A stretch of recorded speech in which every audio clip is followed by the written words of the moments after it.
This brand is made in China and can be purchased at Walmart, Amazon, and the Home Depot as well as through the Airo Comfort online store. The AC MWS models are available in 4 sizes from 800 to 14,000 BTU and have a 9 EER efficiency rating. They have 3 fan speeds and vertical swing louvers which do a good job of circulating the air throughout the room, but they only have a standard washable filter which does not do much to clean the air.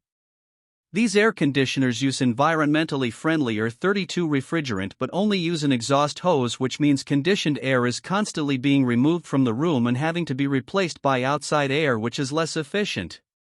The units have electronic controls with a remote but do not have Wi-Fi or voice command control.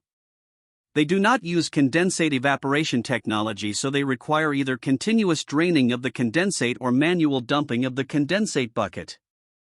The units are relatively quiet with a 50 decibel noise level, which is roughly equivalent to the hum from a refrigerator, but the guarantee on the units is not as good as other brands. This brand receives an overall 2-star don't buy rating from HvacRepairGuy. Please share your experiences with this brand in the comments section of the HvacRepairGuy YouTube channel.